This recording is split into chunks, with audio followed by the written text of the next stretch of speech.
Hello mga ka-reels! Kumusta na po kayong lahat? Naway nasa mabuti kayong kalagayan.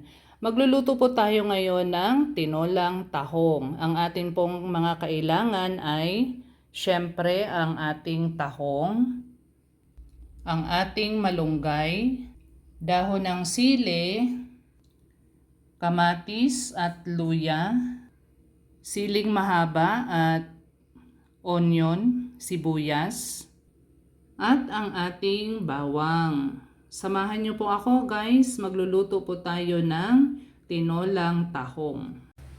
So ayan na po, mainit na, pwede na nating lagyan ng oil.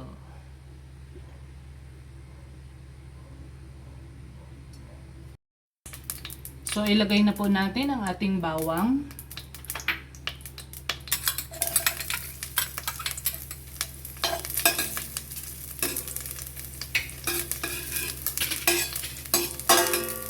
Ang ating sibuyas,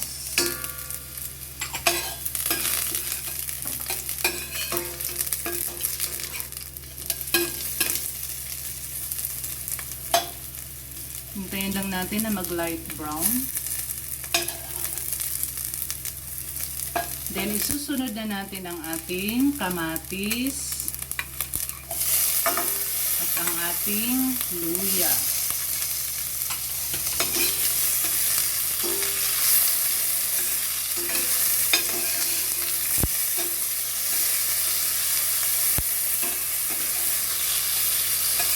Halo-haloin lang natin.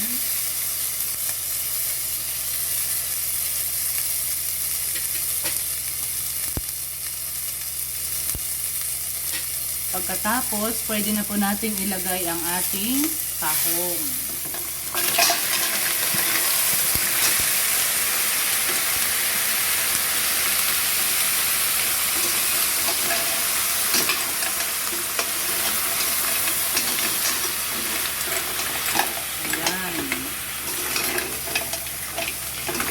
So, linisin nyo po mabuti guys ang tahong. So, ayan, linisin ko po yung mabuti kaya wala na yung mga nakadikit-dikit.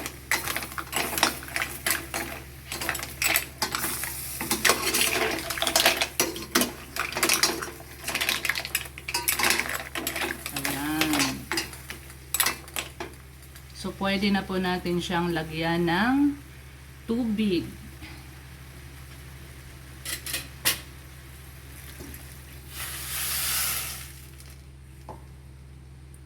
Konting tubig lang ang ating ilalagay.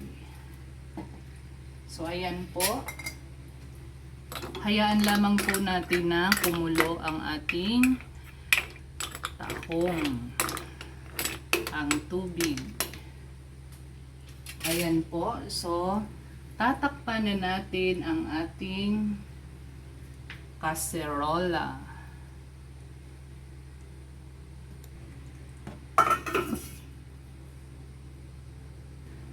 So ayan na po guys, kumukulo na po ang ating tahong. Pwede na po nating ilagay ang ating mga gulay. So ayan, igigilid lamang natin. So ilalagay na natin ang ating malunggay.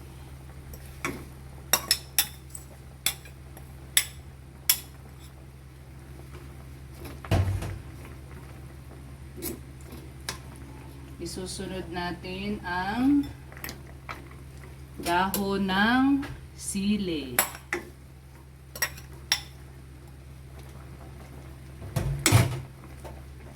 Ayan. Ilagay na rin natin ang ating siling haba.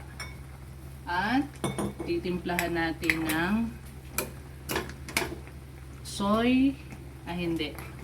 fish sauce.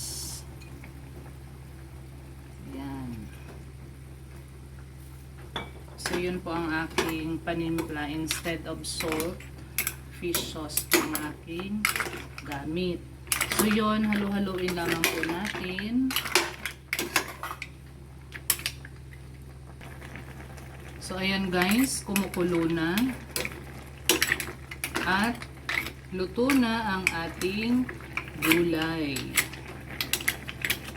So, ayan.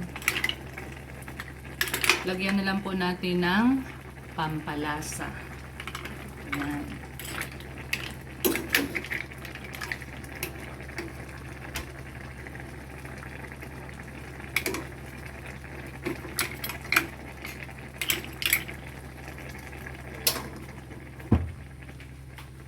So, ayan, pinatay ko na ang apoy.